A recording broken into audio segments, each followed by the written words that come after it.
Oh, goodness gracious. How are you all doing? Yes, darlings. Hello, guys. Welcome. I'm Kezuchuku Azuki. And welcome, guys, to Daddy's Teachers. You guys know I love you very, very much.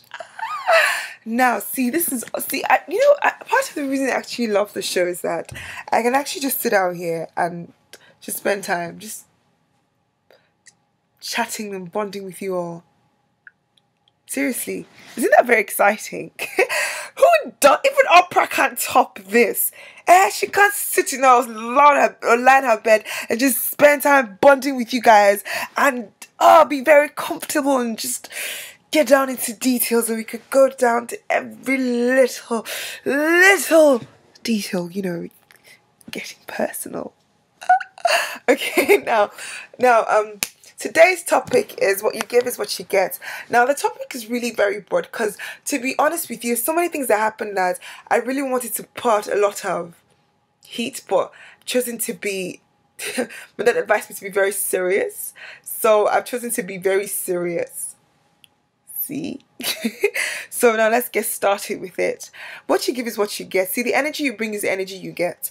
Now, I know a lot of people that have been very negative against other people in terms of they look at somebody, they're very quick to scrutinize the person, and not just scrutinize the person, they know the person is a total package, but then they're looking for that fault in the person, just just to somehow validate themselves, just for them to somehow find some kind of good in themselves. Like, when somebody calls you ugly and you've grown up believing you are ugly, and you look at other people and you're doing your best to see the ugly thing in them, because when you see something ugly about another person, it somehow makes you feel good within yourself that, oh, at least you're not the only one. I'm so sorry, guys. That is a very sick thing to do against yourself. You see somebody, and the next thing you think, or the next thing that comes to your mind is, oh, she's a bitch. You go to her with the kind of energy, that kind of arrogant energy, the defensive mechanism, just because you believe or you think she's a bitch. And exactly as you thought is what you get, because of the way you portrayed, or the way you come across to her. She might think the same thing, and then give you exactly what you asked for indirectly. Oh, you know how some girls are together. Oh, I like your shoe. I like your own shoe too. That's how some of these girls in Canada, how they sound, wherever they came from, and them sabi. Or, guys do the same thing. Oh, that girl, oh, she has the face, she has the body, but then there's something wrong about her. She slept with all those guys. Hey, she's a slut. What's the next one?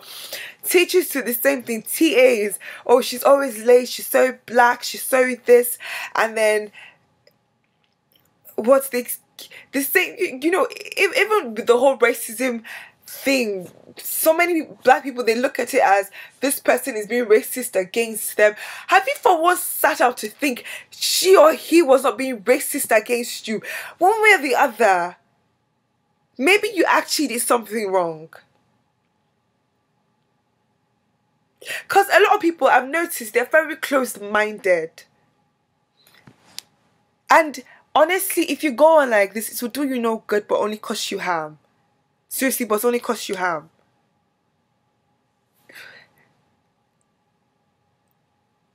The way you look at things, the way you analyze things, the way you think, your mindset defines who you are as a person.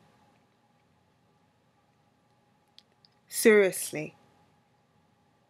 Even the same thing with relationships. I know a lot of, I've heard girls say they deserved this guy was very wicked to them, this and that. Clap, clap, clap, clap, clap, clap. He dealt with you. You deserved it. High five. My dad and I were talking about this. My dad said, that's how some of these girls will label all of these men. Well, I'm not saying it's the way he actually said it. Like, gosh, I was about to use H factor. But I'm not saying it's the way he actually said it. I'm saying, so this is quote and unquote. My dad talked about how, you know, some of these women would label all men to be wicked, to be. The truth is, I actually noticed that a lot of men they're not even wicked at all.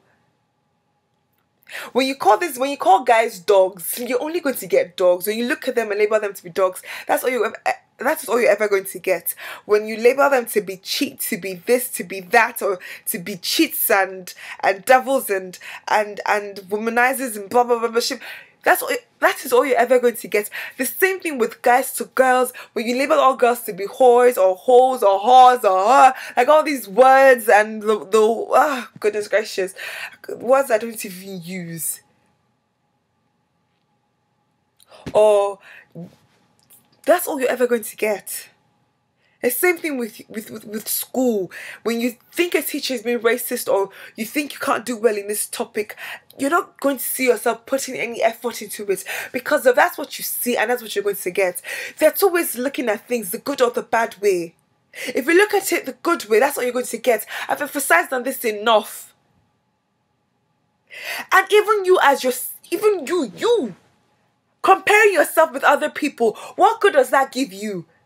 You compare yourself to Beyonce, to Nicki Minaj, or to Kim Kardashian, or to Rihanna, or to that girl in class. She has the hair, she has the body, she has the face, the character.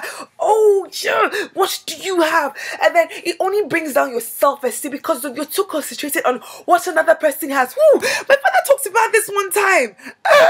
You're not concentrated about what you have, about who you are. You're busy comparing yourself, and until you stop comparing yourself, you will never see the person, the person that's the beautiful person God has created. You will never see the worth in yourself. You will never give yourself that validation. You will only seek for others to validate you, to be something that you hope or you're thinking or wishing you would ever be. People, with these very few words, take it, or you can just drop it. But just know, knowledge is power. Seek it and you will find it. You are the only model of yourself. Rock it hard. There's this guy who's known to be, this guy is albino, sorry, he's albino, and a lot of albinos, you know how Nigerians can attack a lot of light skin, you just escaped albinism by 1% or something, or this and that, like it was something, like it was a stigma to be an albino. But guess what, this guy is rocking it that, you know, he's rocking it that a lot of people do not even mind being with an albino guy at this point in time. The beauty that was never seen before is being seen, because one guy out of a lot of albinos he is representing himself, or basically he's a supermodel of his own being, and I'm attracted to it, honey. High five. People, take these words if you can, and use them, live with it, eat it. Bye. I'm Kate Chukwuzike. I love you. Oh yeah, just before we go, I have a get together. It was first Sunday of every month, but now it is last Sunday of every month, so it is going to be on the 30th of this month. It's very exciting. We have a mentor, Mrs. Ajago, Mrs.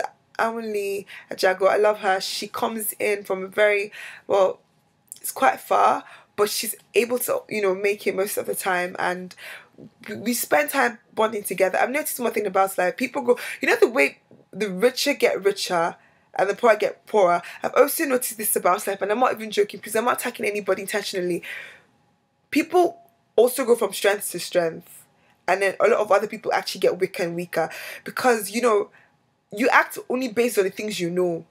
So it's always the best to be in a place where, you know, it's healthy. People, you know, they have healthy minds and they're willing to communicate, be very expressive, and just let things out of the box and just let their old mistakes known, and the best ways on how to not make the mistake, or corrections and all. Just girls being girls and girls bonding really strong. Oh yes. So it's a place I really love to see you ladies there. Honestly, just going to get down. Yeah. Now for me to be sure you're coming, please, you're going to have to email me or send me a DM or mention me with $3. Yes, let me be sure going to give me the $3. You can take the $3 immediately after the meeting. I'm really not bothered. The $3 just for me to know that you're coming.